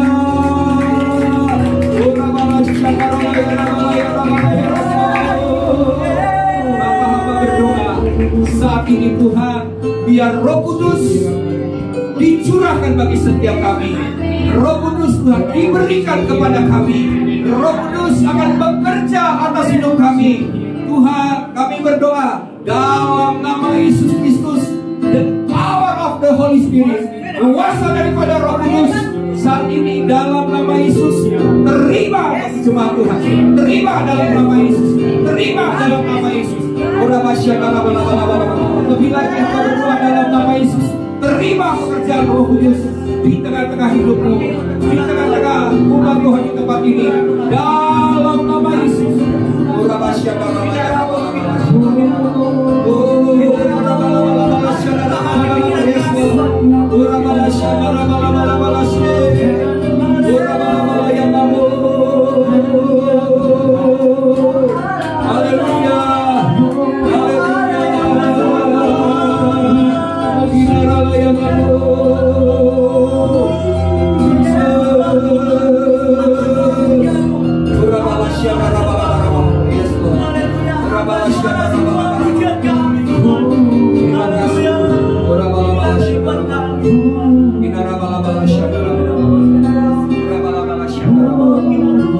Buat gerak pada saat kita rindu, waktu kita punya kerinduan untuk dipakai Tuhan, waktu kita percaya kata firman Tuhan, pada waktu kita percaya dari dalam hati akan mengalir. Percayalah, waktu kita haus, kita rindu akan Roh Kudus, Dia akan turun di tengah-tengah. Hamba berdoa bagi setiap umat Tuhan yang menangkap Tuhan, isi hati Tuhan, percaya, maka dari dalam hatinya akan mengalir air. Terima kasih Bapak, hamba adalah penyampai pesan Tuhan. Hamba telah menyampaikan isi hatimu, menyampaikan pesan. Maka setiap yang menerimanya akan menerimanya sesuai dengan bagian, sesuai dengan iman, sesuai dengan kepercayaan kami masing-masing. Terima kasih Bapak, hamba terbatas, tapi kuasa Roh Kudus yang tanpa batas akan terus berbicara, akan terus bekerja bagi umat Tuhan. Terima kasih Bapak, dalam nama Tuhan Yesus. Setiap kita yang sudah diberkati firman bersama-sama katakan amin.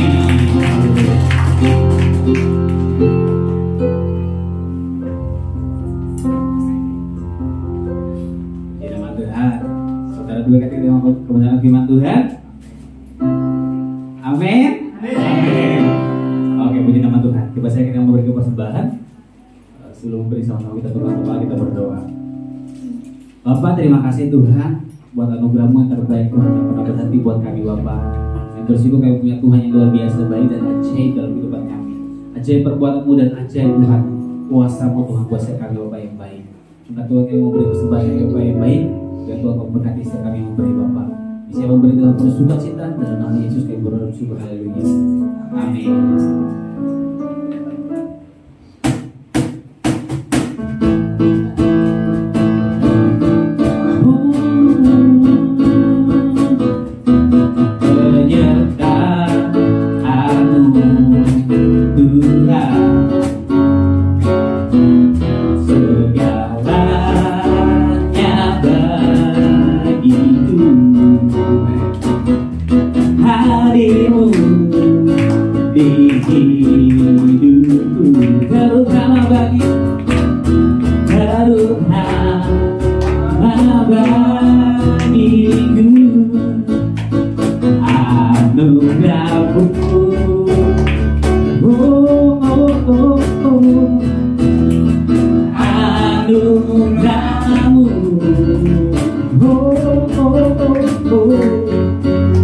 Semua karena anugerah-Mu, bukan karena kekuatanku. Kami sembah Kau Tuhan, anugerah-Mu. Kami sembah anugerah-Mu, Tuhan. Coba kita baru berdiri. Kasih dan sayang-Mu, sumber kekuatan bagiku. Anugerah-Mu, anugerah-Mu, anugerah-Mu. Kami sembah anugerah-Mu, Tuhan. Semua karena anugerah-Mu, bukan karena kekuatanku, bukan karena kekuatanku. Sama-sama katakan anugerah-Mu, anugerah-Mu.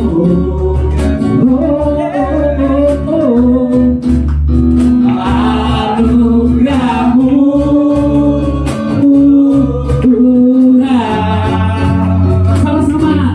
Kasih dan sayang-Mu, sumber kekuatan bagiku. Kasih dan sayang-Mu, Tuhan, sumber kekuatan kami,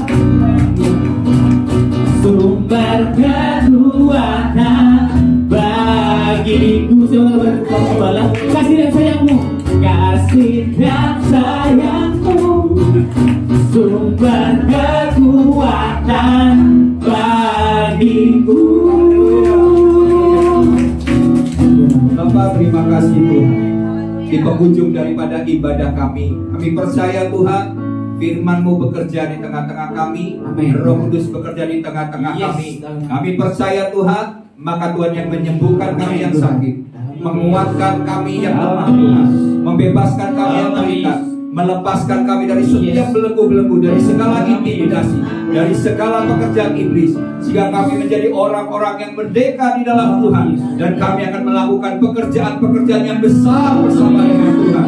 Sebab Tuhan kami adalah Tuhan yang maha besar, yang memakai setiap kami untuk melakukan perkara-perkara besar. Bagi Tuhan tidak ada perkara yang mustahil, dan bagi setiap kami tidak ada perkara yang mustahil. Tuhan berkati juga akan pemerintah bangsa kami. Tuhan berikan roh takut akan Tuhan, sehingga segala keputusan yang pemerintah kami ambil, kami percaya Tuhan yang memakai mereka.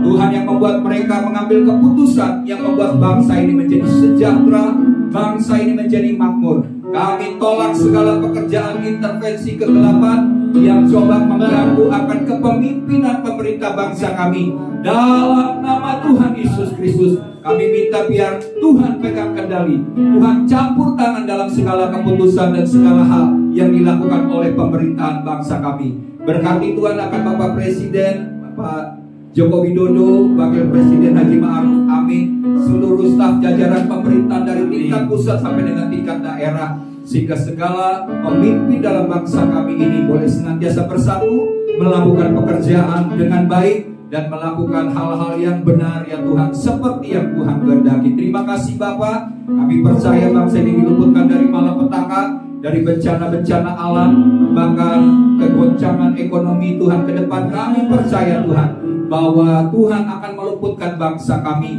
Bahkan Tuhan juga akan meluputkan kami sebagai anak-anak Tuhan di tengah situasi bangsa, di tengah situasi yang sedang terjadi di bangsa-bangsa. Tuhan, kami bersyukur kami boleh tinggal di negeri yang makmur, negeri yang aman, negeri yang sejahtera, dan itu merupakan sebuah anugerah. Kami tidak akan pernah tidak akan pernah Tuhan untuk tidak putus-putusnya berdoa bagi bangsa kami, bagi negeri kami, sebab kesejahteraan dan perlindungan Tuhan atas negeri ini ditentukan oleh doa-doa kami sebagai orang benar di bangsa ini. Terima kasih Bapak, dan di penghujung daripada ibadah hari ini, kami mau terima berkat anugerah yang khusus yang Tuhan sediakan bagi umat Tuhan. Mari kekasih Tuhan, jemaat Tuhan, biji mata Tuhan, arahkan hatimu kepada Tuhan. Dia di surga melihat setiap kita, dan Dia siap mencurahkan berkat yang berlimpah-limpah atas hidup kita. Mari angkat tangannya, harapkan hal yang besar dari Tuhan memberkati engkau dan melindungi engkau. Tuhan menghadapkan wajahnya kepadamu dan memberi engkau kasih karunia. Tuhan menyinari wajahnya kepadamu dan memberikan engkau damai sejahtera. Dan pulanglah dengan membawa berkat daripada Bapa Surgawi, kasih karunia daripada Tuhan Yesus Kristus, dan persekutuan dengan Roh Kudus akan menyertai engkau mulai pada hari ini, sehingga segala sesuatu yang kau kerjakan Tuhan buat berhasil dan beruntung, dan segala sesuatu yang kau kerjakan akan memuliakan nama Tuhan. Kehendak Tuhan terjadi atas hidupmu, dan sampai Tuhan Yesus Kristus datang, kita tidak kedapatan bercacat celah, dan kita akan tinggal bersama-sama dengan Tuhan selama-lamanya. Semua yang sudah diberkati bersama-sama katakan amin.